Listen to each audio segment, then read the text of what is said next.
It's strange how quietly it began, whispers, murmurs, a few scattered posts online. But today, it's not whispers anymore. Something big is moving in Alberta. Something that's making people from Ottawa to Washington stop and take notice. For years, people said it could never happen, that Alberta would never actually go this far. But if what's unfolding right now is even half true, then Canada might be standing on the edge of its biggest political earthquake in a century. You see, Alberta's frustration didn't start overnight. It's been building, every pipeline delay, every new regulation from Ottawa, every time energy workers felt ignored. And now, with Prime Minister Mark Carney pushing his sweeping Green Transition Act, Alberta says it's had enough. But this time, it's not just about leaving the CPP or even threatening separation.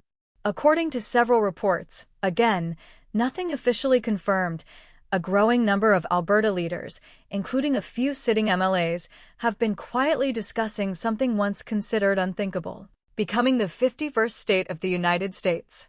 Now, before anyone panics, no, there's no official declaration, no signed document, nothing of that sort. But what's different this time is the tone. These aren't fringe voices anymore.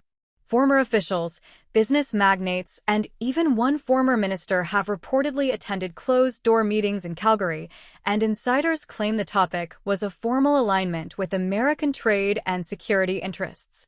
That's the polite way of saying, closer to Washington, farther from Ottawa. And here's where it gets even more explosive.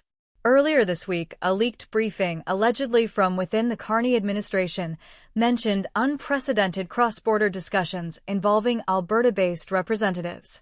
Of course, the Prime Minister's office refused to comment, calling it baseless speculation. But the timing couldn't be worse. Because just hours after that leak, something else happened. President Trump, while addressing a rally in Billings, Montana, made a passing remark that sent shockwaves across Canada. He said, and I quote, "Some folks up north are waking up to what real freedom looks like." That's all he said. No names. No references. But social media lit up instantly, connecting the dots.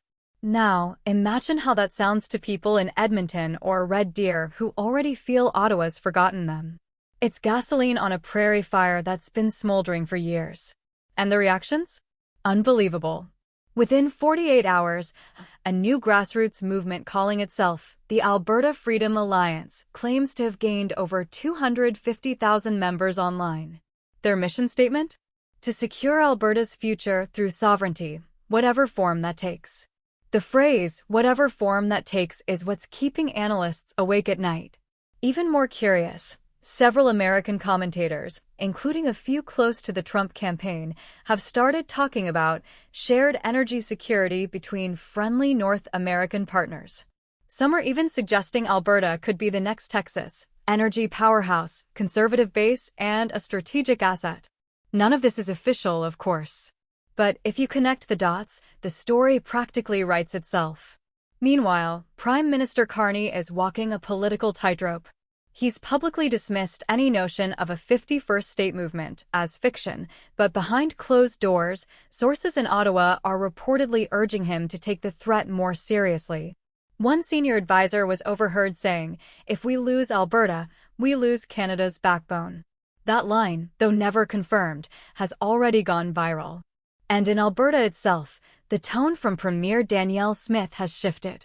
Just last night, in a televised interview, she said something that left everyone guessing. Her exact words, "Alberta's loyalty has limits, and Ottawa keeps testing them."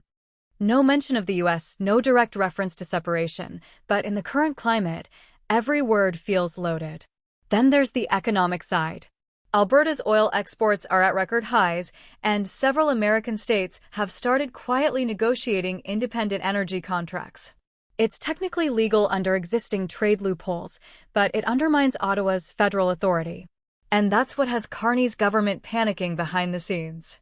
Here's the part no one wants to talk about: money. Reports suggest American lobbyists are offering development partnerships directly to Alberta-based firms, bypassing the federal government entirely.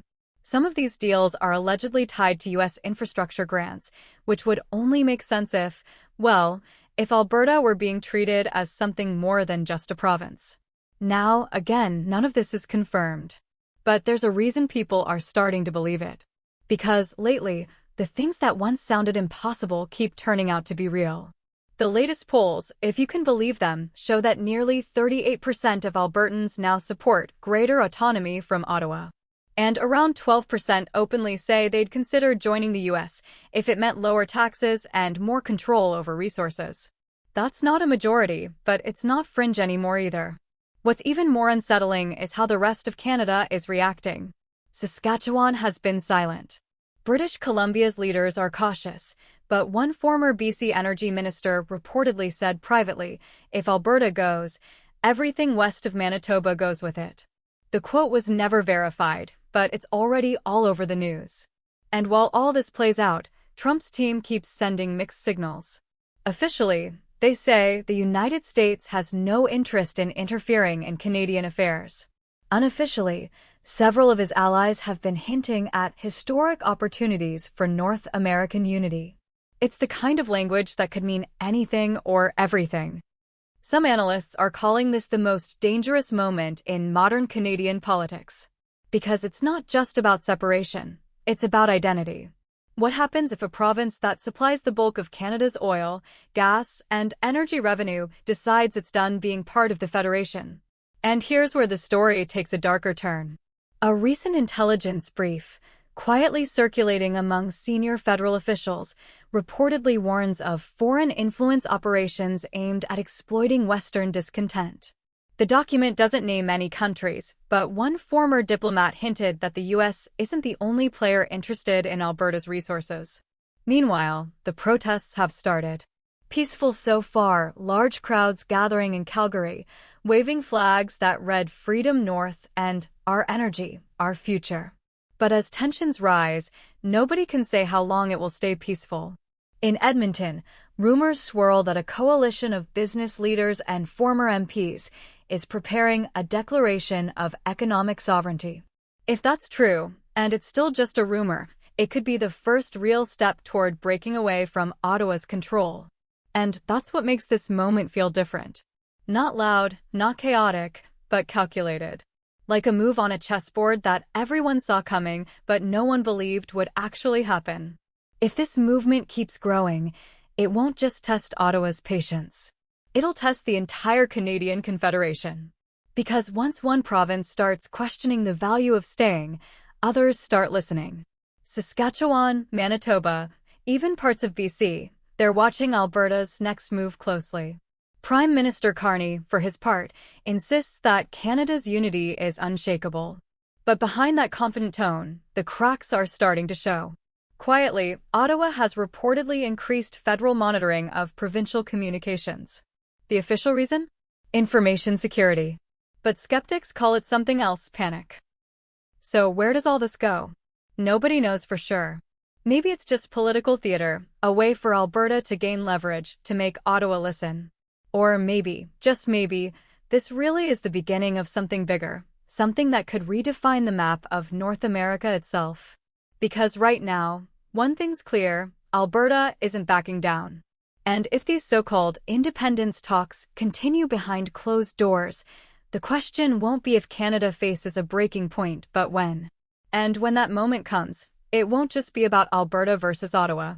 It'll be about who gets to decide what it really means to be Canadian, and whether that definition still holds in a country where loyalty, opportunity, and identity are now up for debate.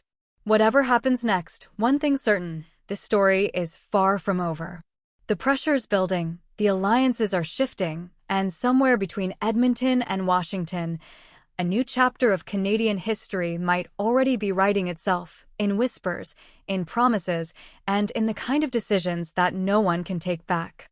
Would you like me to extend this into a part 2, where the US quietly reacts behind the scenes and Ottawa launches a counter-operation to stop Alberta's movement? It can continue this suspenseful tone for another 9,000 letters.